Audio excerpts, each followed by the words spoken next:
broke it. I probably, when I typed something earlier, I probably messed it up. Make sure we have sound. Get there. Like I just got the circle looked in. Yeah, I just hit the circle. Yeah, it's Oh, that's episode 1. We don't need to be watching that. Oh my god.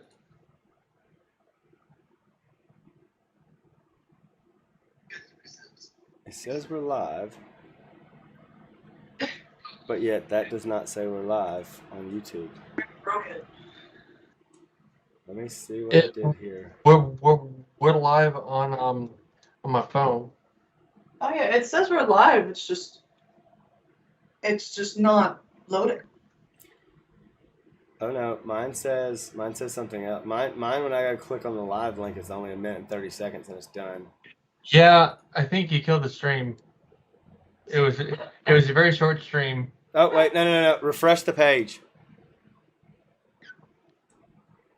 Started streaming. I think we're good now. I done messed up, AA Ron. I'm sorry.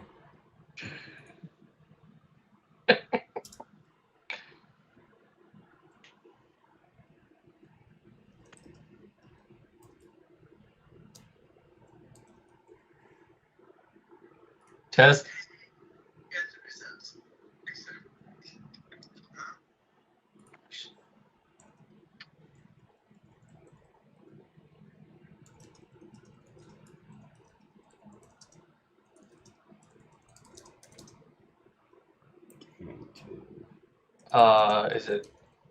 Is it better now? Yes, sir. Okay. It is a different link though because I goofed up and restarted it, but we're good. I'm also going to move that so that I don't hit the button again and make the boo-boo because I'm a boo-boo idiot. We're also both very left. Yeah, can you like move me the other way? No, like in your frame. Oh, so I need to be. Need a bit of it. Wait. Now you're too far. You're good. I'm the one that's to the left. Oh, I need to be over here. Yeah. Yeah, remember, you're mirrored. Yeah.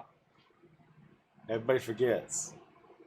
It's weird because this is my left, but I'm pointing at you on my right. But it's so you can actually read writing. That's why if you stood up, I'd see dad joke loading all the way. There you go. There you go. Dad joke loading, guys. Super soon to be dad coming in hot. That's why we're streaming a night early and a little late because I'm pleb, not him. But we are live. We are transmitting, so we might as well start having this conversation. I think that's probably a good idea. I've got good audio from both of us. I've got our webcam going pretty well. I do like that transition that it gives us. I want to see what our delay is for the transition. Oh, that's pretty slick, dude. I like it. I mean, it'll be awesome when we have an actual like piece up there, and that'll be kind of cool. Yeah.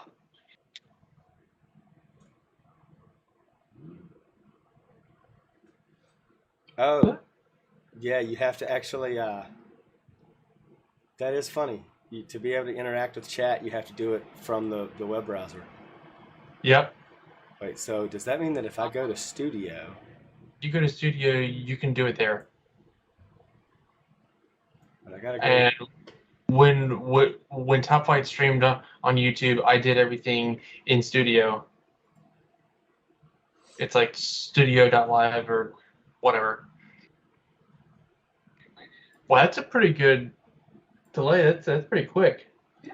I remember one of our streams, I think last year, we got like half an hour behind. It just buffered and buffered and buffered. It was terrible. Sally Stitches. Happy.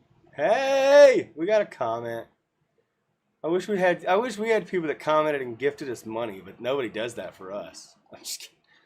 All right, so I gotta change my YouTube profile. Switch account.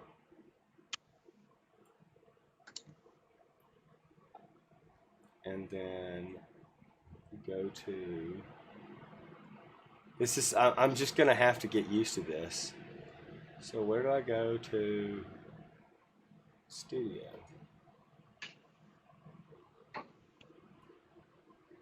Oh, right there. What? What?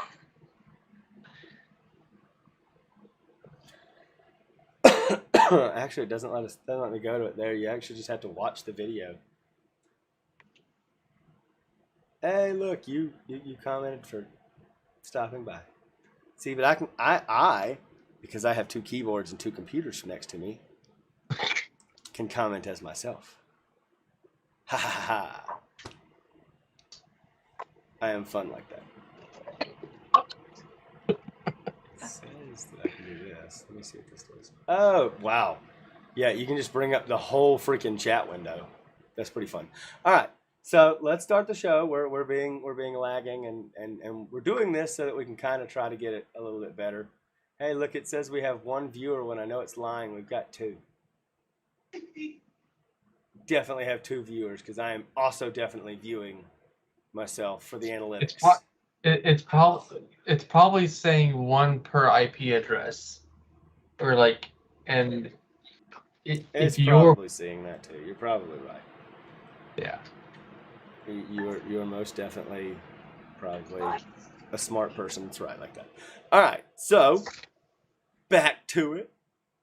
Got a pretty decent little rundown for us today. Going to go over a couple of interesting topics. I did post on LinkedIn. And then I think I'm going to do something I don't normally do. Which is Yes, frick that. I thought about spending some money and actually boosting the LinkedIn post. wait, you can boost a link. No, heck yeah! Just like you can boost a Facebook post. Oh, as a page, not as a Yep. person. Yeah, Exactly. I'm probably gonna run some ads on LinkedIn in the spring. Why did you? Oh, you shared this as the page. Yeah, that's why I did that. I see.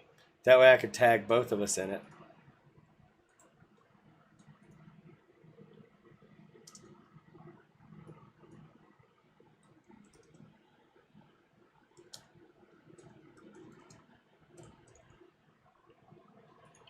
What's that? I just want to see what I can do.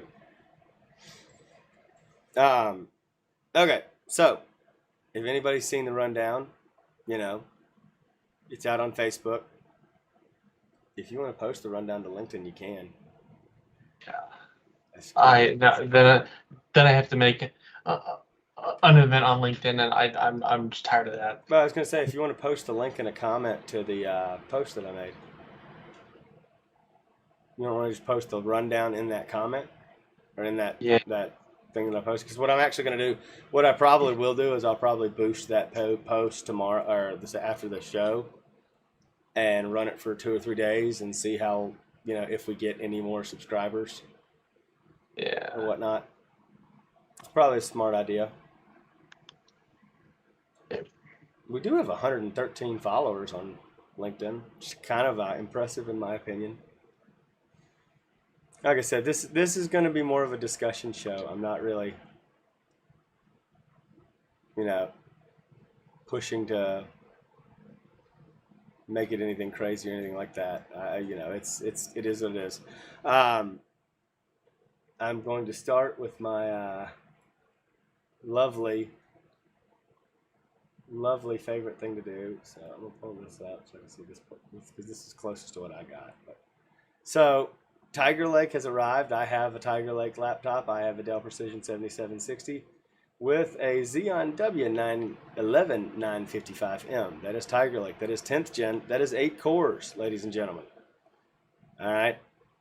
I have run some fun testing on it. I have done some pretty interesting things. I'm I had messed around with it enough to know that it's a really fun setup. It does have an RTX A5000 professional GPU in it. And yeah, it's pretty much one of those things that's it's an excellent work product, but if you wanted to use it to game on the weekend, you could too. Why you would go and spend $8,000 on a gaming laptop, I'll never know. But you might have some reasons to spend it on a work laptop. And so one of the reasons I wanted to talk about Tiger Lake as a whole, in general as a whole, in general as a whole, is because 10th Gen and Tiger Lake brought a fairly large amount of IPC gain over 10th Gen, because 10th Gen was still 14 nanometer even in laptop. Now it was 10 nanometer for Ice Lake and laptop if you bought a Ice Lake Xeon or an Ice Lake not Xeon, an Ice Lake like the 10 5G, whatever you want to call it, the 4-core 8-thread parts. You remember those, Chris? Yeah. You were seeing those and all that stuff. Yeah, you had those. That was a snafu, whatever you want to call it. But I wanted to talk about 10th Gen more and 11th Gen and give some real world information to kind of help people understand this. I need to go over here and pull the other one up. So when I pull the page up, I have it right there and ready. But the reason that I wanted to talk about it that way and talk about desktop and laptop is people tend to forget. So Alder Lake is out, and Alder Lake is built on the same process node. Well, it's 10 nanometer enhanced SuperFin versus 10 nanometer SuperFin, which what people fail to remember is, and I like to remind people of this because they always forget, Chris, architecturally, 14 nanometer from Intel was packing the same number of transistors into a package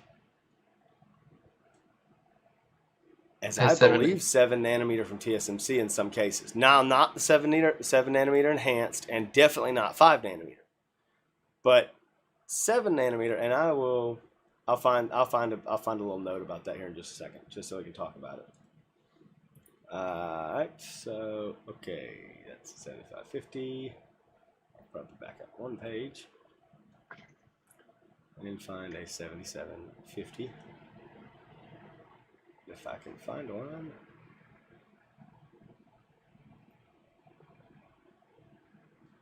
There's no way. Okay, here's a 7750. This is a great point. All right, so this is why I wanted to do this. So let's go over here and do our little source changeover so you can actually see the screen. Woo, the pretty moves.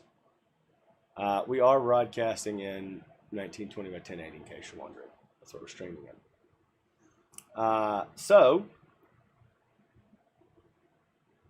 And I am seeing absolutely no drops either. I like this. Although I wish I had some more statistics. I do. It doesn't tell me if anything's dropping off or if we're having any stutters. That's one of the things I do wish Streamlabs had. This is our first time streaming on YouTube, guys. So if we have any hiccups or something, or you notice them in the chat, mention them to us in chat. We'll check back after the video too, and hopefully there aren't any. Oh, here we go. This is what I want to see. There we go. Alrighty, now I've got the actual performance of the data. So, dang. Well, we're streaming at 30 frames per second. That's okay. I have to figure out how to get back to 60 in a minute. That's not something I need to worry about for this stream, though. But, so, here's why I want to show you this. So this is a 10 nanometer, or this is not 10 nanometer. This is a 10th gen Precision 7750. All right, it's got an i7 10850K. It's a 2.7 gigahertz. Let me see if they got one that's a filter selected. Do not do all. Go to laptops. Is that a 6 gig card? 6 gig card. What do you mean? A 6 gig RAM. card on the laptop? I don't. Oh no, the 10850H The RTX 3000. 3000.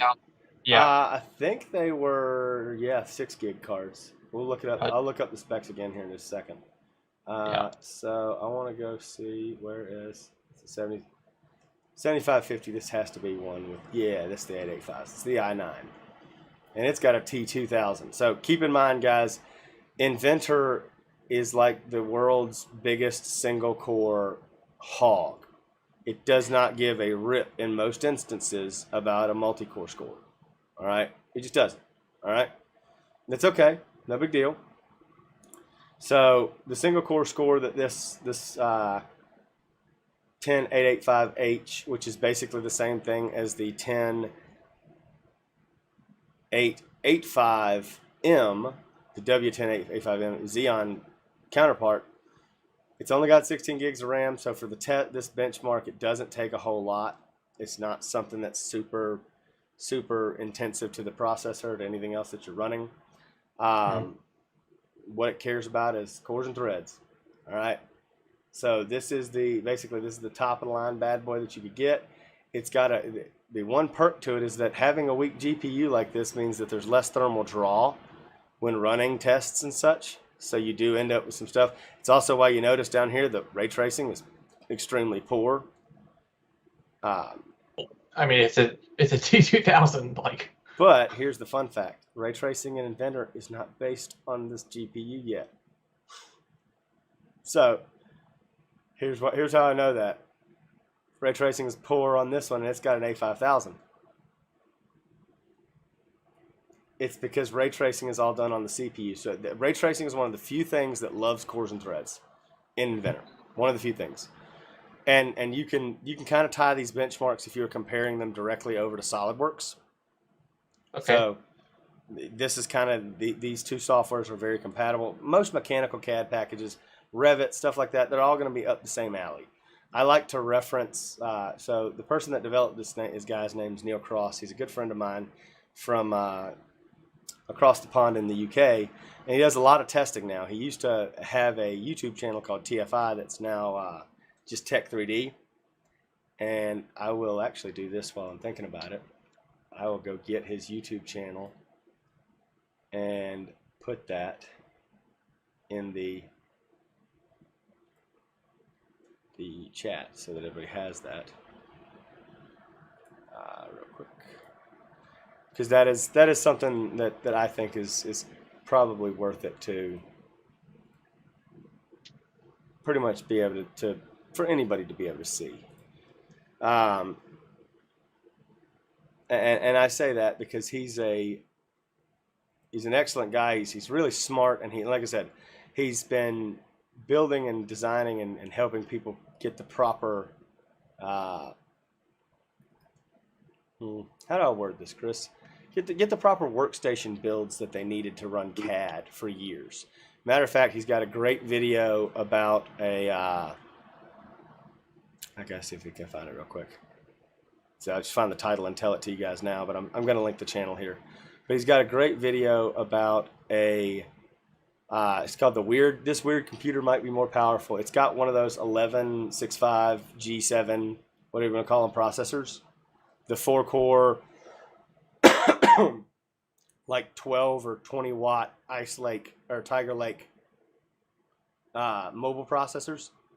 And it destroys a lot of other processors in Inventor. Like it destroys like 4 and 5 year old 8 and 12 core setups all over the place. All over the place, it destroys them. He also has a really good. I do have a Stream Deck. I actually use my Stream Deck for Autodesk Inventor and for CAD and stuff like that as well. And it's one of those things that's actually really cool, Chris. In case you're ever wondering, the setup is actually nice. I mean, it is really, really nice for this. I just realized something that's probably annoying to some, but really annoying to me. I had chat still up on your window. So I'm going to link this into the comments. so that you guys can go check it out. Because, like I said, he is one of those people that developed this this benchmark with the CADAC group, and it's a great way to like test out a computer if you're wanting to see, if you use Autodesk Inventor and you want to see how good it is and how well it functions. Perfect for that, guys. Perfect for that. So this is the 10th gen processor, single core 14302, multi-core 7276. All right. This is one of the few times I'm going to say that I love Windows 11 because it does this very, very well. All right, so on the right, you see that. Now, on the left, we have 11th gen. So we're talking a 10% uplift. Yeah, roughly 10% uplift in single core performance, guys, from 10th gen to 11th gen. That was not the case in Comet Lake to Rocket Lake. It was a regression in Comet Lake to Rocket Lake. It had a few benchmarks where single core scores were a little bit better, and I could show you the same thing in this suite of softwares. But yes, not a snowball's chance, and you know where would I ever say to go and buy Rocket. Rocket Lake was not worth the silicon it was built on. Intel, I love you to death for some of the stuff you make, but why?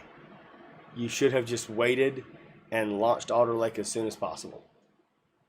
It did you no good to try to reclaim that single core speed with Rocket Lake, which was an absolute bear. I don't think we sold any 11 like line stuff, like 11500 or 700 or 900. Nope. No, I mean, I haven't sold any 10s either.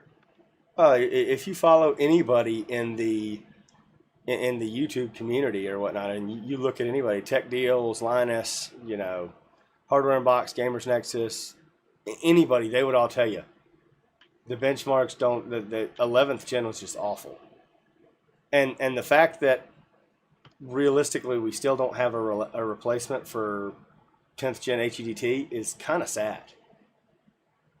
You still have to go buy a 10980. That is the fact that we still don't have one. Now, I know things are coming and we're waiting, and they've been talking about Sapphire Rapids at Intel to everybody and their brother. And I am hoping that however many Golden Cove cores they can put on a multi-chip module like that with the EMIB transitions and all that stuff, I really and truly hope that is a excellent product. But right now, guys, like there's nothing. And we might not even get an actual as far as I'm concerned, Core X may be dead. And for good reason. It might need to be. With the way things are right now with the other products that we have out there, Core X really could be dead and nobody would care.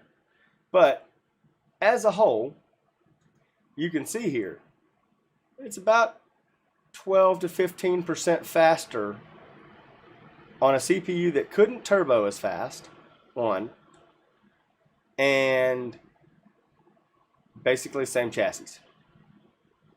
As a matter of fact, as someone who owned a 7750 and a 7760, I can tell you, the bottom of these things is the exact same. The internals of these things, very, very similar. Well, at least under the shell. Now, I haven't looked at.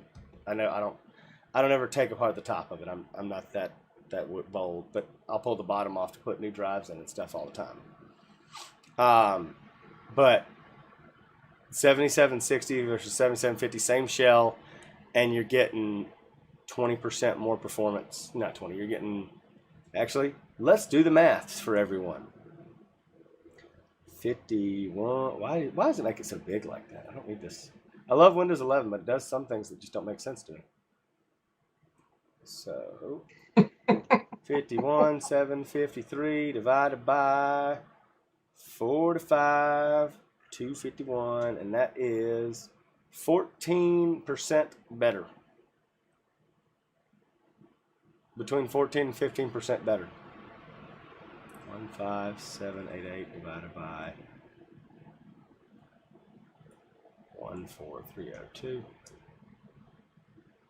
is 10%, and that's because, and so that should tell you, as a whole, you're 14% better in the software, but yet in single core performance alone, you're only 10 to 11% better. 8601, and multi-core, and this is what's going to blow your mind. So, multi-core, 86, and I'm not taking the best, by the way. This is an average 7760. 8601 divided by, because I'm about to go show you the best so you can really see it, 7276. So this is like the bottom of the barrel 7760 you'd pick up. Guys, this should tell you this is pretty huge. This right here should tell you. I mean, so 18% better multi-core performance. They both have 8 cores, guys. I don't know about you, but that should be more than enough. That's almost 20% better multi-core score. Now, let me back up and show you the full one. Laptop. Let me show you the best one.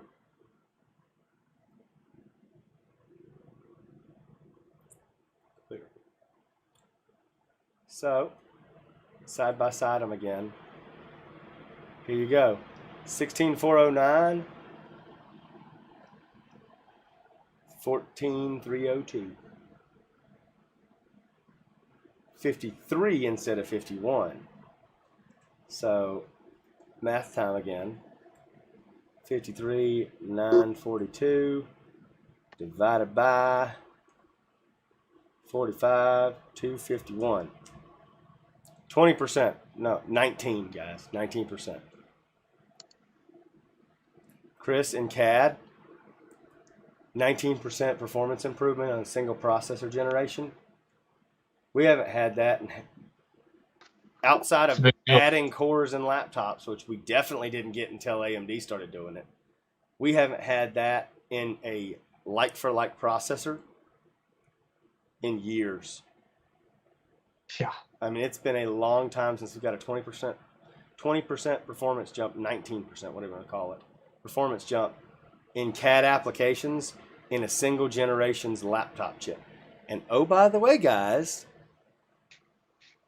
Alder Lake's coming around the corner for laptop, and it's going to blow this out of the water. We talked about it's supposed to be another 20% on Tiger Lake in just IPC. So now the laptop parts, I mean, there's enough leaks out about them. I don't know what the final configuration is.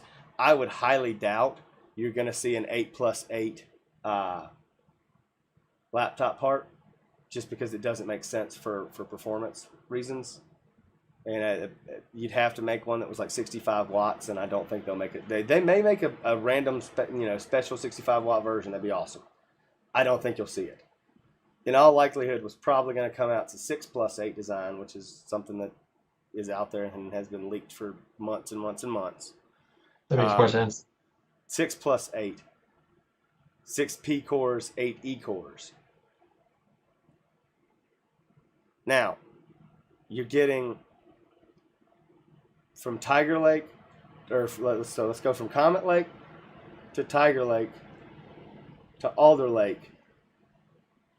Let's just say that it's another 1.2 on top of that. You're almost 145% better in 2 generations. It's almost like you added 2 more cores and you lost 2 cores next gen. And you're going to lose 2 performance cores. Like that's the kind of stuff that we're talking about right now. It is going to be impressive. So if you can wait on a laptop until Alder Lake comes out. I don't know. I had heard at one point, and this would only make sense, Chris, because so I'm going to show y'all something, and sure, this is speculation, so don't read into anything that I'm saying right now, but I'm going to show you this. So go to the art page. Yes, the art page is a bookmark page. It's the second bookmark page that I have. Processors, Xeon. All right, we're going to go look at Xeon D. Actually, nope, we're going to go look at Xeon E. No, W is what they do now. It's all W. So if I go down here to the 2020 launch stuff, so you have the 1290, which was the Comet Lake 10-core part. And then you got the 1390, which is the Rocket Lake part. Guys, it's the 1270. Is it Rocket Lake? Yeah, it's Rocket Lake. No, that's 1270. That's not 12. That's not 13. 1390 is the best of the best. No, 1370p. Why would the 1370p be the best of the best? Why wouldn't the 1390p? That's what it is. So this is a Rocket Lake processor branded as a Xeon. All right, guys, I'm going to show you this right here. The 11955M. That's what's in my laptop. This is a Tiger Lake mobile processor branded as a Xeon. You're going to get these. Now, would it surprise me, because people love AVX 512, if they launched an 8P core only Xeon W like this upcoming generation? Nah, it wouldn't surprise me at all. Now, will they? I do not know. I have no knowledge of that whatsoever. But I would think that that'd be smart, because the reason you can't have AVX 512 on Alder Lake is the P core or the E cores don't support it. So if you launched a 8P core only part for AVX 512 workloads, smaller AVX 512 workloads, it would make sense, right? Kind of, Chris. I feel like that's kind of a thing. Yeah. You're not going to get all the Alder Lake benefits like the E-cores provide. But and that's the thing. The efficiency cores really are the big ticket of this. Now, we talk about it all day long. We get into conversations about it, and I kind of want to bring it back to the discussion point. But Tiger Lake is an amazing upgrade, guys. So if you've got an older 7th or 8th gen laptop and you're thinking, should I wait? Dude, go ahead and pull the trigger. If it's December now, guys. It's December 2nd. If you've got to make a purchase right now, Tiger Lake's the way to go. Tiger Lake and Alder Lake are Alder Lake on desktop and Tiger Lake on laptop. Go right ahead. And they are creme de la crop. Now, and I'll say this because I like to talk about him even more because the dude's freaking awesome. But Neil has a good video that goes into a discussion about AMD parts. He has an AMD laptop he was testing. I don't know if it's something that he was seeing from the what. I can't explain why it was doing what it was doing. But let me see if I can find the score real quick. I think this is it. No, that's the Raider. Oh, and by the way, in case you're wondering, get the if you have the option, get the Xeon part. The 11980HK, the unlocked one with the 3080, 49,000 versus 53,000. Actually, basically, I should round, say 49,000 versus 54,000. But where is that? I want to, because he's got another benchmark right behind it of the i7, and the i7 in a Dell Inspiron is almost as good as the GE Raiders. Guys, you make sure you know what kind of cooling you're getting. That's the big thing. make sure you're aware of your cooling solution that's going to go into your product. That's to me, that's probably the hardest thing for people to understand. It's not just about the laptop, the frills, Alienware. You know, when it comes to buying a laptop, be fully aware of what you're buying. Fully aware of what you're going to do with it. Just keep that in mind. So he has a video and he talks about, you know, AMD and laptops. When it comes to productivity tasks, yes, AMD's got 8 cores in laptops, but for some reason, Intel still beats them. Like, Intel 10th gen is right there with them on their brand newest node. Chris, we're talking 800 points difference. Not 45 250 versus 46 132. Like that's wow. And pretty close. Yeah, and this has 32 gigs of VRAM of memory versus and a 3070 versus a T2000 and 16 gigs of memory. So I mean, there's probably some bottlenecks there that could increase that, you know, setup. And then the chips that are the same price. This is the 5900HX versus the 10885H.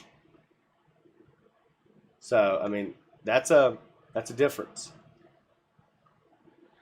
All right, now that brings me back to what we were talking about it before. TSMC 7 transistor density versus Intel 14 nanometer. All right. So I don't like to, you know, remind people of X, Y, or Z. One of the few things that Intel did on 14 nanometer is push the ever-loving crap out of it. From a power standpoint of view, from all that stuff. We went from quad core. What is a 6700K? 6700K was a quad core with 4.5 gigahertz, right? 4.2. Whoa! It only 4.2 on one core, and 4.0 on all 4 cores. So let me go down and look at. So you said that was 6th gen? Yes. Skylake. That's right. 6th gen was Skylake. So was 7th gen too, though. Yep. So 14 nanometer went from 4 core and 4.2 on one core to 8 core Rocket Lake and 5.3, whatever the 11900K did. Do you remember the first 5 gigahertz processor? 9900K? Nope, it was a Celebration processor. The 8086. Oh, we actually did a build with that. That's right. We I think I delidded the 8086. I think I did. Yeah. So the 8086 got to 5 gigahertz, guys. It barely did it, but it did it. All right. So here's what I love, and this is a Tom's Hardware article. If you just, or it's not Tom's Hardware, it's Tech Power Up. If you just, I'll full screen this so everybody can see it. But if you just, that's not Google, on the rundown. I know. I'm getting ready to show it. If you just Google TSMC 7 nanometer versus TSMC 7 nanometer transistor density versus Intel 14 nanometer, it's the second article. Okay. So it's not like it's hard to find this. And it brings up and talks about the 10900K versus the 3950X. All right. So, well, an Intel 14 nanometer chip features transistors with a gate width of 24 nanometer. TSMC 7 is 22 nanometer gate width. they say, oh, TSMC's node is much denser compared to Intel's. Transistor density of around 90 million transistors per million or per square millimeter. All right, which is a lot, guys. That's a lot of transistors. But the gate width is what controls the electrical circuits. So 7 nanometer plus from TSMC is when they finally went to EUV. And that's what got them a more, so it wasn't until the 5900X or whatever it was, 5950, all those. It wasn't until that generation that you really saw transistor density getting that much better. Gate density. Because gate density, like I said, you can put more transistors in there, but if the gates don't have the, like, they're basically the same. All right. And so you kind of get that idea. That was probably one of the leading factors into the massive IPC gains that Ryzen 5000 had. Yep, that was. It was one of the big reasons Ryzen 5000 and the 7 nanometer plus the EUV version of it got that much better, is because the gate width probably got smaller. Probably didn't change that.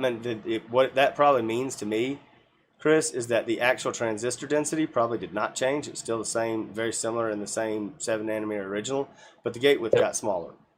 Yep. So that means that you can physically process more physical switches, and that's what the gates are. They're switches, guys. We're probably going to have just to make this kind of a running conversation for everybody, we're probably going to have a little bit more of an architectural discussion tonight. So if you like the nitty gritty, the nuts and bolts, stick around, because this is going to get interesting. We are absolutely going to get in deep with some of these, some of the stuff, especially some efficiency gains that we need to talk about within NVIDIA alone. Going from Ampere to Turing, there's a lot going on there, guys. So, say all that, say this. 7 nanometer was very close to TSMC 7 for the longest time. All right? And keep in mind, so if you can't make up for it in the number of gate switches that you can get, where can you make up for it? Clock speed. The number of times you're cycling those gates. So if you can do 5.3 gigahertz on, which you could do on Comet Lake, all the way up to 10 cores, you can do 5.3 gigahertz on 10 cores, guys. What does that mean? Well, that means that if you can do 5.3 gigahertz on 10 cores, it's probably going to be comparable to something that can physically, it's IPC is that. It's instructions, it's instructions per clock. So if you can't do as many instructions per clock because you don't have tighter gates, what can you do? Jump the clock up. Boost the clock so that you can do more. You can have more cycles in a second. More clock cycles in a second. So that's, like I said, the nitty gritty of the hardware with this. That's where you're going. So, we talk about that, and power efficiency is something that right now everybody wants to point to. Well, AMD's more power efficient, and they are to a degree. But if you look at Alder Lake is really doing well. I mean, it's not something to bat your eye over. Alder Lake really and truly does have some benefits that just you're probably not going to find in other places. So be aware and be prepared to see all that kind of stuff, because that's the truth of it. I mean, it's yes, it's not going to be. Is it perfect? No. Is it worse than something else? No. So I say all that because AMD's also pushing power budgets too. And what do I mean when I say AMD's pushing power budgets?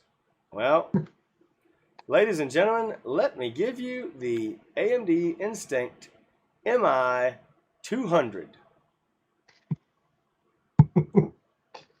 with a passive cooler. These are designed for servers, keep in mind. So they got the little, what does Linus call that? The Blowimatron 5000. Yeah. They've got the Blowimatron 5. They've got like 10 Blowimatron 5000 fans in this thing. They're moving air like it's nobody's business. All right. So on an air cooler, passive air cooler with the Blowimatrons blowing over it, this thing's going to have a max TDP of 500 watts. You heard that right. 500 watts. This is a compute card like the A100 that's going to use 500 watts. The power wars are here, ladies and gentlemen. What do I mean when I say that? You hide and watch. Intel's going to have something up their sleeve next generation. Whatever the heck it's going to be. Forward to seeing what Ponte Vecchio does on power. Oh, and I have a feeling Intel's going to find a way. They're probably not going to be the tippy top of the market. And I don't think they care to be. But it's kind of like AMD and Workstation GPUs. They don't make a GPU that competes with the A6000. They make a quality GPU that competes with the A5000, which, by the way, tends to be the highest sold product within high-end computing within NVIDIA. They sell a lot more A5000s than they do A6000s. Not because price, but because performance for price. An A5000, A6000, we're going down the rabbit hole again, A6000. It's similar, to like a 3080 versus a 3090. Well, I still love to use Tech PowerUp's GPU database because it tells you right here. So an A5000 or an A6000, all right, and then let me go get the A5000. Are you gonna pull it up on share? Yeah, I'm getting ready to share the screen here in a second. Okay. I want to have them both up side by side before I share it, so that everybody can see it. Yeah, I do love Windows 11 for this though. The quick selection, just I like that a lot. So sharing my screen again. So relative performance over here, guys. Yes, a 3090 performs well better than an A5000. A 3080 outperforms it in raw compute. However, look at the efficiency of these dies. So there are all the rumors out there in the world. I don't care about them. You've got a 3090 that draws 350 watts stock TDP on the reference cards. Guys, the A6000 has more CUDA cores and is actually better than a 3090. And guess what? It draws 300 watts. So what does that tell you? Ampere's not that inefficient. And oh, by the way, let me go pull up a Quadro.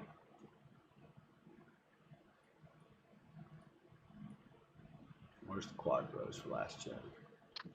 So I want to go Workstation. Yes. I want to go manufacturer, NVIDIA. I'll go all. So let's go look at a Quadro A6000 or Quadro 6000. I'll do an 8000 because that was top of the line at the time. All right. So a 8000 is 30% behind a 3090. All right. So that would mean that because it's 8% over that, you're roughly an A6000 is roughly 40% faster, 40 to 45% faster. Which, oh, by the way, it was also cheaper because this has a launch price of $10,000 and this has a launch price of $46.49. Too much money. Yeah, too much money to too much money on both sides. So I need to look at that again because I don't think that's correct. Well, and they only made the 8000 to have the 48 gig. It's basically a 6000 with more RAM on it. Yeah, so okay, the 8000 exactly was a 6000 with more RAM on it. It really was, and from anything that anybody I've been able to talk to and hear and understand, the reasoning for not having an 8000 this generation that had 96 gigs on board or something like that. One, they don't make 4 gig GDDR6 modules. They only make 2 gig. So And H they and stack them front and HBMs. back. And nobody's putting HBM on a. NVIDIA was smart to not put HBM because once again, higher memory bandwidth, what does that cause? Higher heat. Ampere, for some reason, when it comes to memory bandwidth, is rough. Why do I say that it's rough? Well, if you go look at the 3090 with a 350 watt TDP, and you look at the base and boost clocks on these things, Chris, I kind of want to highlight these so that you can see this.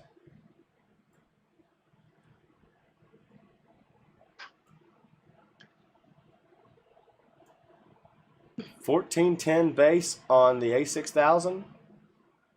3195 on the 3090, a little bit slower. Now, yes, its bandwidth is faster.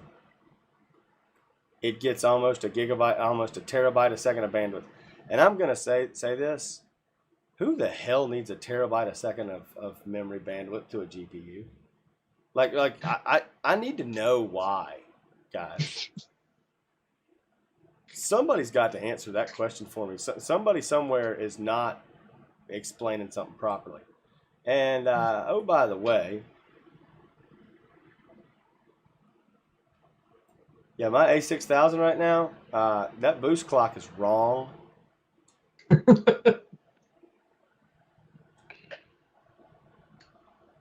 It's got thermal headroom. Guess what? Can you read that number, Chris? 1950, Yeah. and we're running at 43 degrees. Yeah. Now, granted, the fan's cranked on it. Well, it's only running 90%. But the fan's cranked up to where it doesn't get hot. I don't want it to be hot. Right. But 1950 megahertz, guys. That's an A5. That's an A6000 running right now. That's a regular 6000 right there. 1440 megahertz. Now it ain't doing anything, so that's why it's not hitting boost clocks. But I figured I'd show you that for comparison. I say all that to say this. So I mean, guys, there's performance there on the table still. Also, launch price $1,500. Have we seen a 3090 for less than $3,000 anywhere, Chris, recently? 'Cause I certainly don't think so. I have sold them for under that, yeah. But those have been kind of rare from distribution. Definitely not at retail. Oh my god, no. I would, yeah. You're not gonna get close to retail for a hot minute, guys. I would just caution you if you think you are, and a lot of that has to do with crypto mining still. And that is the one thing that I was kind of mentioning it to you earlier.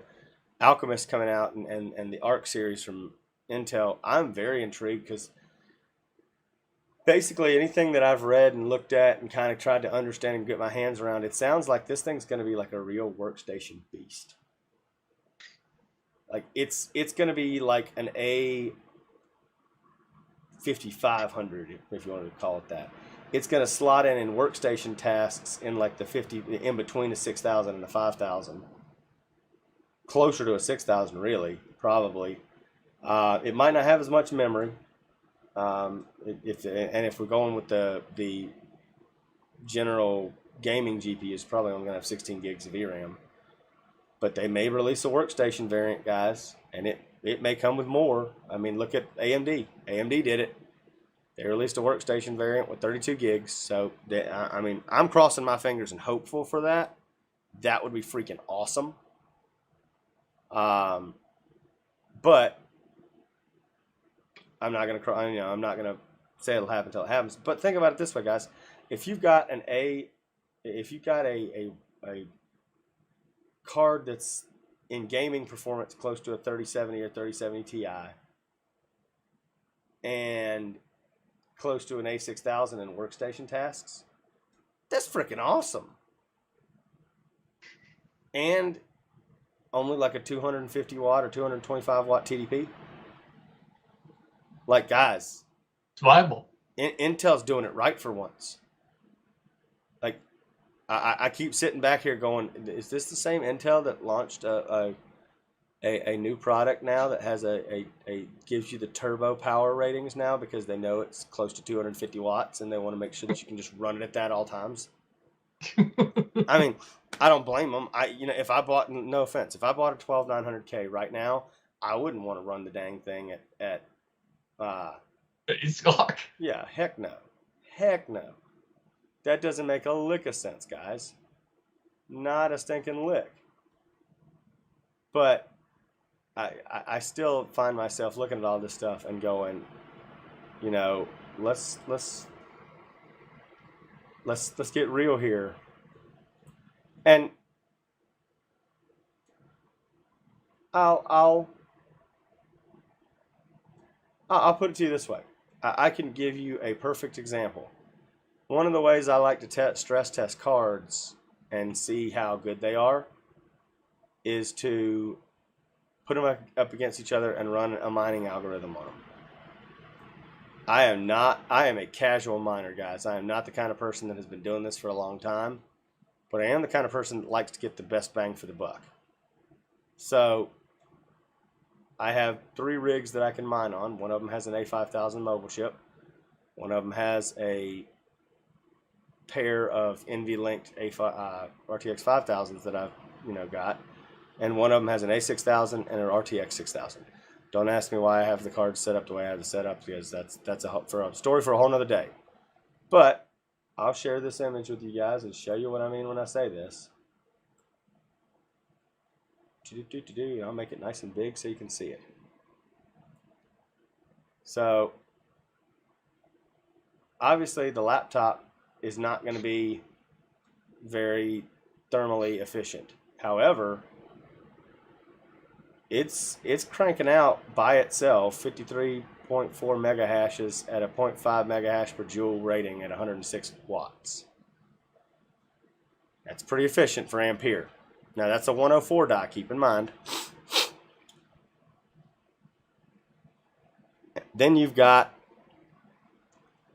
the A6000 and the RTX 6000 combined. The A6000 is doing the work here, guys. It's 96 mega hash a second, versus and it's at 0.5 mega hash per joule as well, using roughly 180 to 190 watts. All right. The regular 6000 is not that efficient. Okay. Then you've got the two RTX 5000s, and they are doing okay. They're getting 73.61 between the two of them, but they're doing it at 0.4 mega hash per joule. There's some efficiency in Turing still, but it's not the same, y'all. You have to understand that it is not the same. Efficiency is something that is changing right now. And for AMD to launch this Instinct and have a 560 on liquid, Chris, 560 on liquid, like seriously, like seriously. Somebody and their brother has got to explain this shit to me. Why would you launch anything that draws that much power? And we can talk about the card versions of them. They're smaller, I believe, but I mean, I wouldn't be surprised. With a pack of, let's see, this picture up here at the top of the PDF has, I would think that there's eight of them per for you, to 8 times 560, That's nearly 4,500 watts in a 4U on GPU alone. That's a lot. On air. No, that's on water. Oh yeah, that's right. No, that'd be 60 times 8. 8 times 6 is 32. 320. It'd be 4320. 4,000 watts on air. 4320. 4,500 watts on. You're mathing wrong, son. No, I'm talking 8 cards and a 4U. 560 times 8. 8 times 5. It's 4,480. Oh wow, 48. Not that's right. 48, not 32. I did my math wrong. Your math. I did my math wrong. I've got the calculator app. I mathed in my head wrong. I did 8 times 4, not 8 times 6. My bad. You right. So yeah, 4,500 watts. But realistically though, dude, what kind of power supply? Like that's got to be a DC power supply only too. I don't know a single. Finding a 4,500 watt normal PSU is just. Yeah, I mean, at the minimum it's 220 volt. No way it's not. Because I saw like 2,200 watt 1U power supplies at Supermicro, and you would need 2 of those just to power the cards.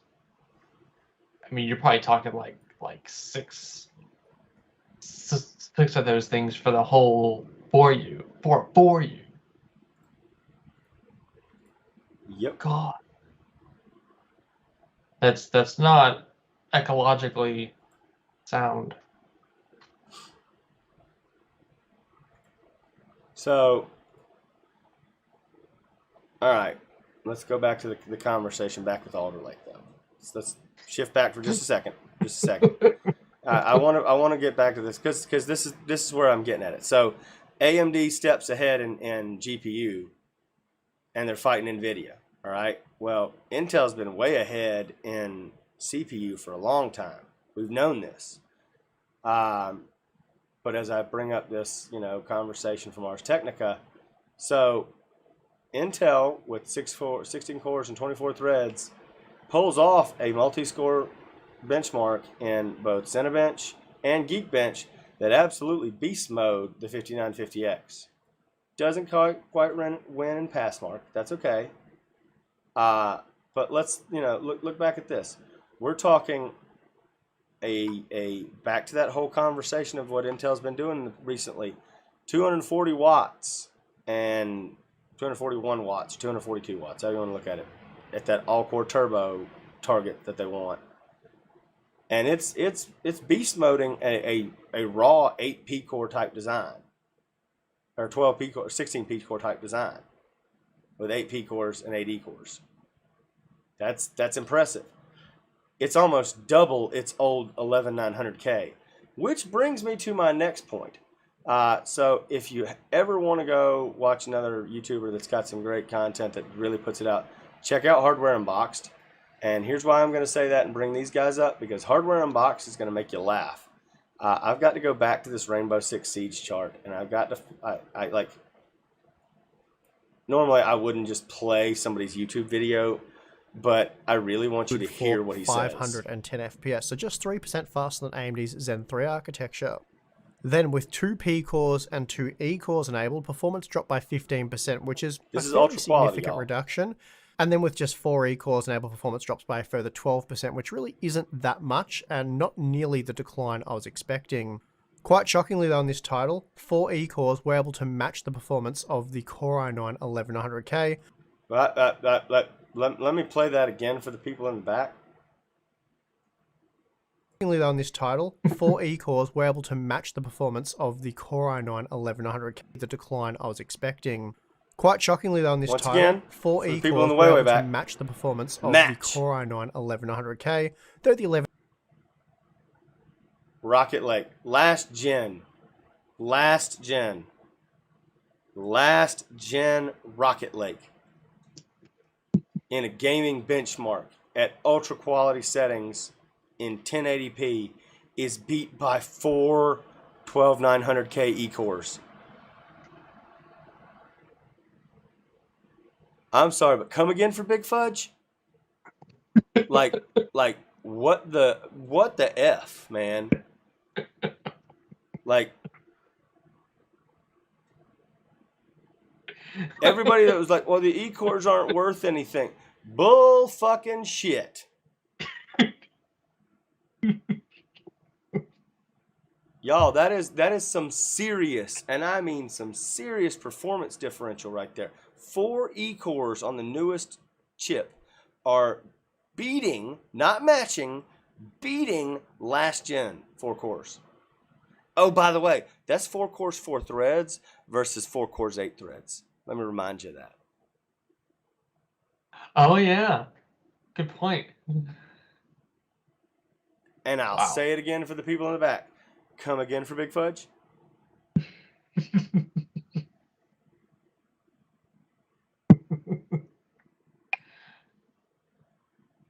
Like, that is like, seriously, y'all.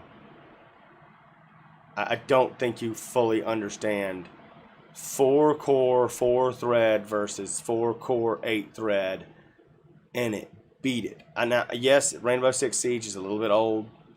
It is what it is, guys.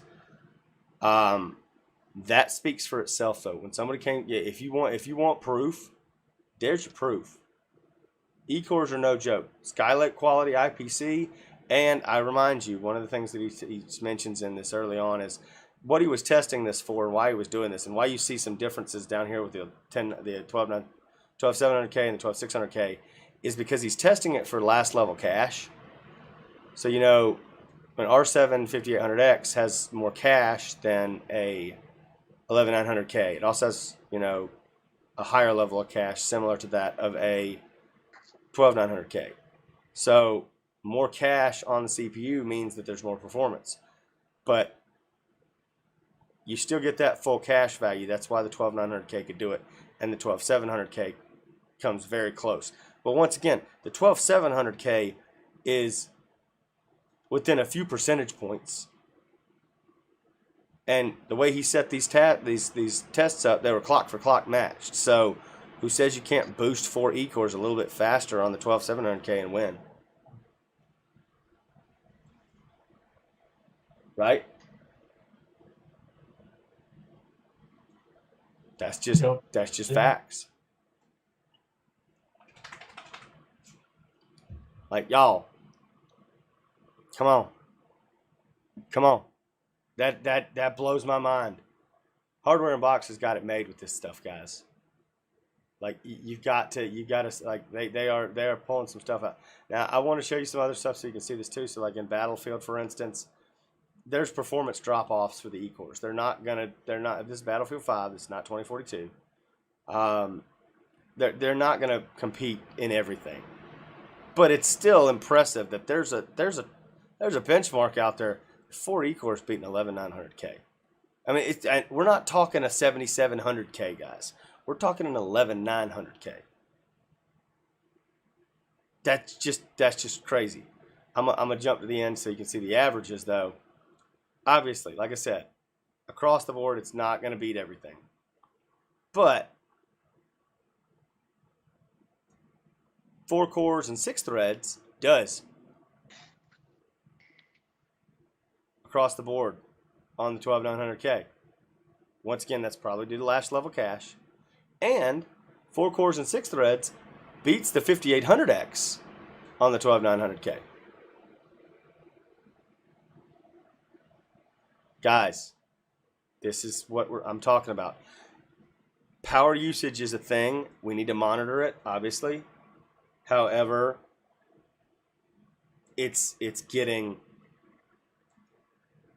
better, y'all. Things are getting better. And as newer versions of these newer designs come out, you're going to see the power efficiencies get better. And like I said, wafer laptop, they're going to have 45 watt TDP laptop chips that will probably smoke the 45 watt laptop chips from AMD, because they'll have more cores and threads total in that case. I mean, imagine a laptop with 6 cores and 12 threads, and 6 cores and 12 plus 8 would be 20 threads. So you're going to have a 20-thread CPU versus a 16-thread CPU because AMD doesn't know how to put more than 8 cores in a CPU yet, in a laptop CPU. And a lot of that is due to their monolithic versus chiplet design. They're monolithic dies, they just don't know how to do it yet. Once again, guys, when it comes to buying something, buy what you want. Buy the best thing you can get for the amount of money you can spend on it. But laptop still pretty much to me is not a market that AMD really controls. I would love for them to because once again it adds more competition. Right now we're getting competition in laptop because of the competition in desktop though. And I'm appreciative of that on so many different levels.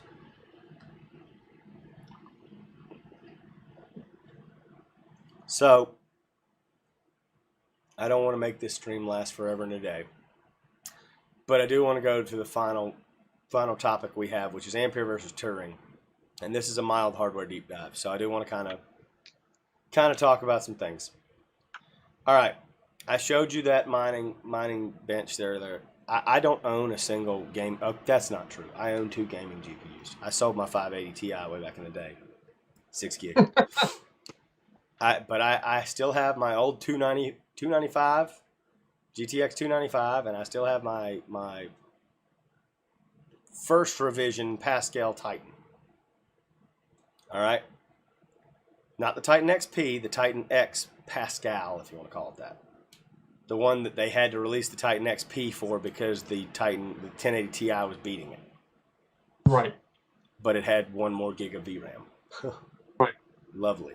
Aren't you glad we're still making cards that have less than 12 gigs of VRAM NVIDIA? Thank you for doing that.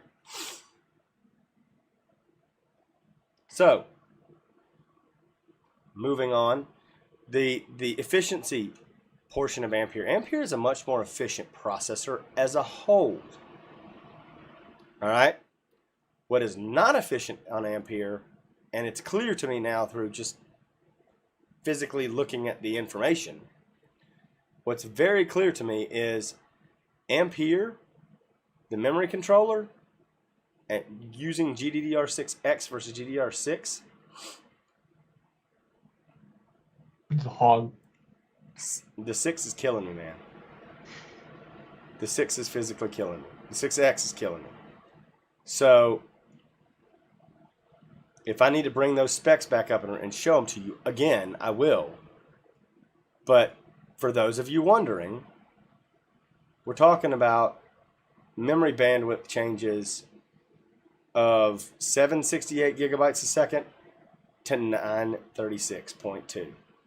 And oh, by the way, G6 regular, you can overclock. You can push the bandwidth up on that sucker. I can get it up to 18 gigabit per second memory. Just simply by overclocking it. Now, you got to make sure you do what you do and make sure it's stable. But it's possible, guys. Like just don't sit there for 1 second and think that you can't get the same performance on an A6000 you can get on a 3090. Now, here's the comical point right now. A 3090 will cost you $3,300, something like that. You know what? Yeah. eBay time. eBay time. We're gonna architecturally look at a 3090. RTX 3090. As you can see, I like to look at it and see what the street prices are because they're awesome. Oh, look, it's $24.99 for 0 bids. So I'm going to do the thing that everyone should do when you go to look at these things and compare prices. Buy it now, lowest price. Price plus shipping, lowest price. Oh, look, they show you a Titan RTX. Wow, that's so special. Not purchased. Okay, so pre-owned. This is new. This is Russian Federation, baby. Get you some of that Russian money. Yeah, nope.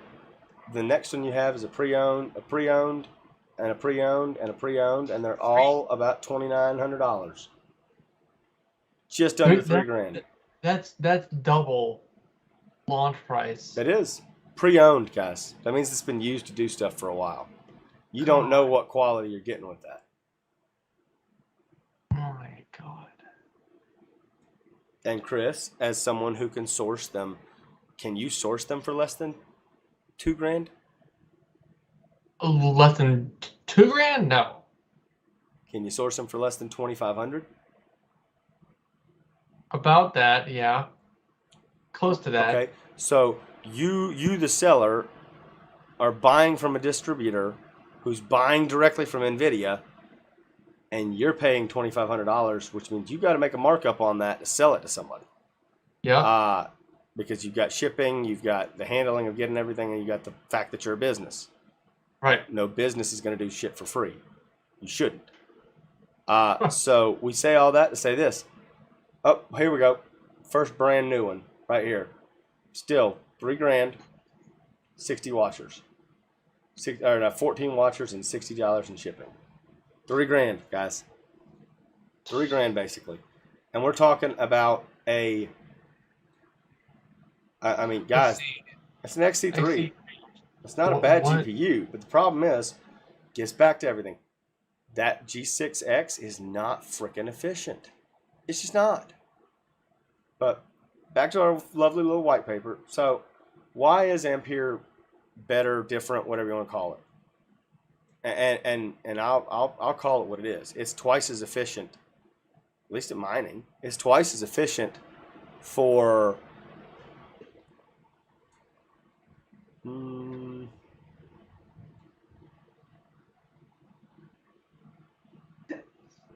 trying to think of the exact power usage difference, but I mean, for probably twice as efficient at mining for probably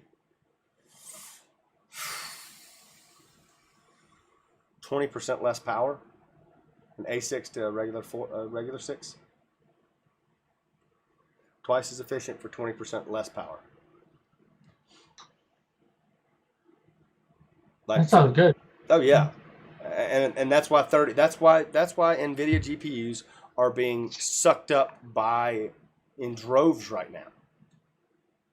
Is because they are just mining powerhouses. It's back like in the GCN days of Radeon. Cards got bought because they were just mining powerhouses. They were hitting above their weight class.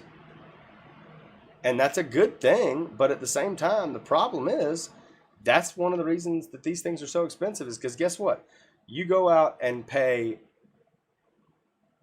all right, I got to do the math on it, but I think if I do this correctly, Chris, now you're gonna have to do this in a town or somewhere where the power is cheap and it's not hot year round, or it doesn't get hot in the summer where it really makes it cost prohibitive to do. But let us say that you have a 3090 making you $6 a day. 6 times 365. All right. That means in under 2 years you could pay for a 3090.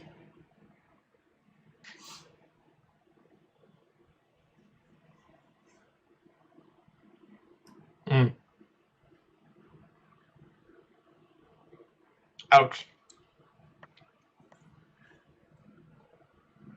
Yes, Miriam, those are GPUs, but we're having a more intriguing conversation about the mining efficiencies of things right now because it's really, that's why people are doing this. So let's say that you want to buy, and I've done some research into this just because I was curious. They say the most efficient mining card right now, or the most efficient Ampere model, is the 4000, the 104 die. So a 3080 laptop, or a 5000 laptop, or a 4000 desktop. An A4000 you can buy from CDW for $1,100. It does about $4 a day in mining. 4 times 365. All right. You can pay that off in under a year, guys. So if you find a 3070 that's a non-light hash rate, a 3070 that's non-light hash rate, and you put it on a board and just go mine with it, guess what? You're going to pay for that card fairly quickly. It's something like, it's the A4000 once again, because you can buy them at close to MSRP now for, what was do you remember the CDW price we looked at the other day? It's back ordered, but Well, CD. I sourced the A4000 for $11.50. So right now they're $11.63. It's $11.6. We'll say with taxes $1,200. All right, Sure. All right, guys. So $1,200 divided by $4 a day, 300 days, less than a year, 10 months you've paid for it.